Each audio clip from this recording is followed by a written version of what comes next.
Thưa quý vị khán thính giả của đài VBS Canada, hôm nay chúng tôi có một cuộc phỏng vấn rất đặc biệt tại thành phố Hang Thành với các cựu chiến binh Đại Hàn đã từng tham chiến tại Việt Nam. Quý vị ngồi ở trong cái phòng thu hình hôm nay là những cái chàng trai trẻ mà 40 năm trước đã từng tham gia chiến tranh tại Việt Nam, và hôm nay chúng tôi hân hạnh được gặp họ ngay tại thủ đô Hang Thành. Can you introduce all the members of your organization? Okay, these people are sitting here at the man center here. Mr. Wu is the chairman of our Vietnam Veterans of Korea. Vietnam War Veterans, Korean Vietnam War Veterans of Korea Association. He's the chairman, and all 7 people here are the auditors and the inspectors, and these people are warrant of the people who participated before, 40 years ago, in action. So, can you let the Vietnamese audience know what the reason and the cause of the ROC come to fight in Vietnam before? Well, that's very important question. But back in 1960s, and actually we started our deployment of troops to the Vietnam in '64. I remember. At the time, as you know, what actually Korean troops were requested by your government, I mean former Vietnam, Free Vietnam government, they requested us to deploy our troops to defend your country. And also we had, I think, indirectly requested from United States to fight together to preserve freedom and peace for the world. So at the time, Korean situation was very vulnerable and security-wise. As you know, we had a time at about 2 American divisions stationed in Korea and other troops here. That was a key deterrence for our country to defend our nation against the communists of the North.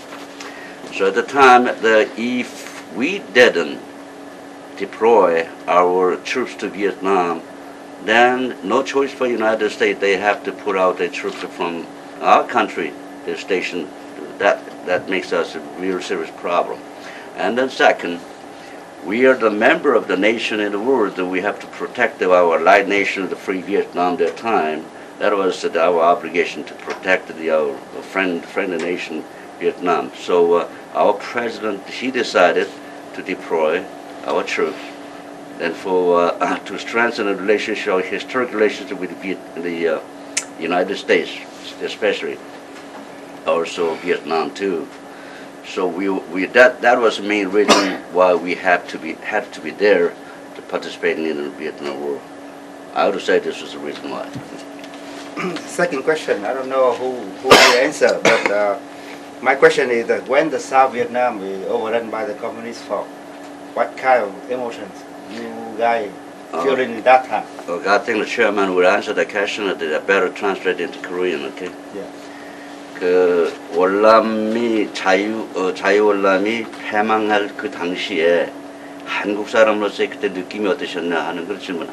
예. 자유 평화를 위해 가지고 월남전에 저희들이 32만 명이 한국군이 참전하고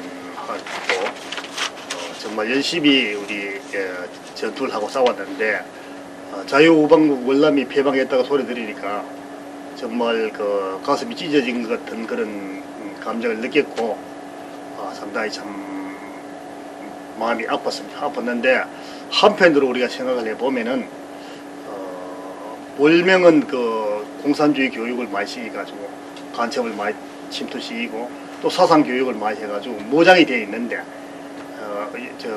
월남에는 이 사상적으로 이게 상당히 해이해져가지고 국민들이 한 집안에도 베트콩이 있고 또 공산주의가 있고 이런 것을 봤을 때 그런 결과가 초래되는 것이 결과에 뭐 그런 그저 당연한 것이 아니냐 이런 것을 느꼈고 국가를 지키는 그러한 의지가 없는 국민은 국가를 지탱할 수 없다 하는 것을 저희들이 느꼈고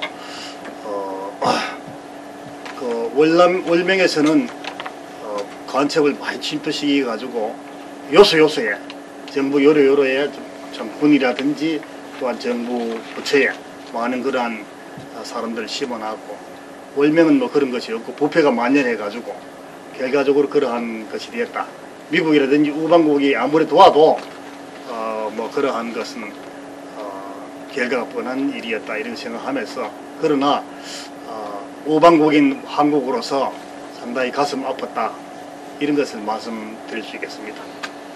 Well, I wish I could remember the whole story what he said it in English. I have to translate anyway. Okay, I'll translate now. As a soldier who fought in Vietnam that 40 years ago, among one of the soldiers, 320,000 Korean soldiers at that time.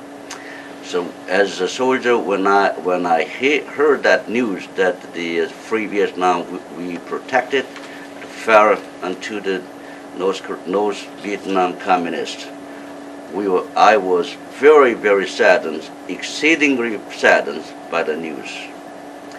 On the other hand, the minute I heard that news, I also felt that the country like South Vietnam, that time, a lot of things in corruption, and I mean, generals and the top officials in the government, they were in corruption. So I thought that time Vietnamese people didn't deserve their own country.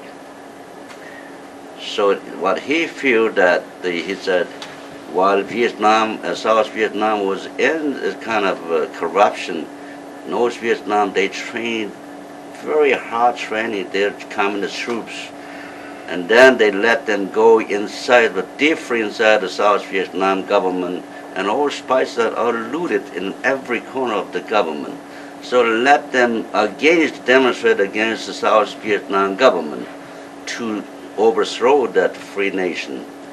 So in terms of this, I would say the people should decide their fate by themselves. They must be prepared to keep their nation free from the communists, but they lost a chance to do that. I'm very sorry for us to hear that, what he said. In 1975, when the C5 treaty signed between American and Communist and South Vietnamese government, the South Korean force returned to Korea. Mm-hmm.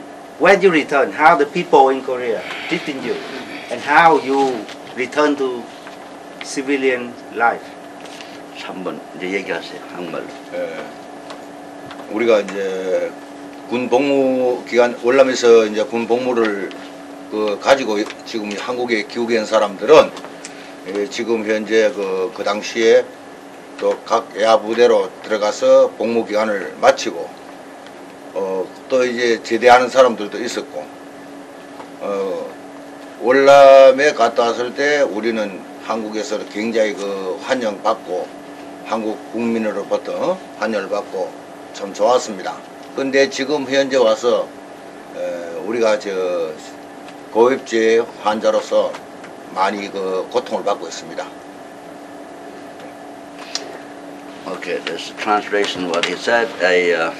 When actually we returned home at the last party, and returned home back in 1975, about the end of March, I think. This is what he said. When we were returning home, we were enthusiastically welcomed by our fellow people, fellow nation people. And then at the time that Korean soldier, the 3 years service was compulsory duty. So depend on the soldier, his commitment, whoever has his duty still left over, he must stay longer. And the guy almost finished, he just changed to civilian life. And then that was history that we back into society as a civilian. But now that we are suffering from having very, very the damage caused by Agent Orange exposure. This is what it said. Now I have a question about the situation between the North and the South Korea. Long times ago, the North Korea sent the South Korean Navy ship, and then they shelling the island. How do you guys feeling about this? 연평도 사건은 폭격 사건은 우리 대한민국 역사상 데프콘2라는 군사 경계 용어로서 데프콘2까지 발령된 그런 상태였습니다. 북한은 우리 남한의 연평도를 군인은 물론 민간인까지 무차별 폭격함으로써 동족으로서 차마 참을 수 없는 그런 분노를 느끼기까지 했었고, 이것은 즉 전체 국민의 반공의식을 더욱 고취시켰다고 보겠습니다. 우리 대한민국 정부에서는 상당히 슬픔을 안고도 당시에 꾹 참음으로써 전면전의 위기를 모면하긴 했으나 앞으로 연평도 사건, 폭격 사건 같은 다시 그런 일이 벌어진다면은 그때는 여지없는 반응을 함으로써 우리 대한민국의 민주국가의 존속에 차질이 없도록 할 것입니다. 우리 예비군들도 베트남 전우들도 모두 다 합심 협력해 가지고 북한의 도발 사태에 적극 반격을 하려고 전부 다 마음을 먹고 있습니다. 이것은 국민의 의식이 아주 반공의식에 투철한 그런 결과로 오히려 빚어졌다고 봅니다. Okay, this is what and when at a story that last year's story that the North Korea they had a provocation over the Yeonpyeong Island in the West Sea. They put the artillery shelling over our peaceful islands, and it gave the entire Korean nation, the fellow nation people, get angry, and we have to find out the immediate retaliation over communist attack on that. But actually, our government lost a chance to do that. But we, the Vietnamese, the veterans, we are very angry about that, but lukewarm behavior actions. So, to deter this kind of aggression, the additional aggression from North Korea, well, they do all the time. But we have to be fully prepared to deter this kind of barbaric provocations in the future. And then we have to mobilize every possible support and the availability among the Homeland Forces, Reserve Forces, and like us, the Vietnam War veterans. Everybody mobilized with a strong spiritual standard, and we have to be ready to fight this. In any case, again, we're not going to stand just like doing nothing. We will retaliate. 북한은 마치 과거 베트남 전쟁에서와 같이 민사 심리전도 많이 이용하고 있습니다. 그것은 남한에 많은 불순문자들을 육성시키고 또 철모르는 어린 학생들을 마치 6.25 동란이 6.25 전쟁이 조국 민족 통일을 하기 위한 그런 수단이었다고 가르치고 있습니다. 분명히 6.25 전쟁은 북한에서 침략한 엄연한 침략 행위의 전쟁이었습니다.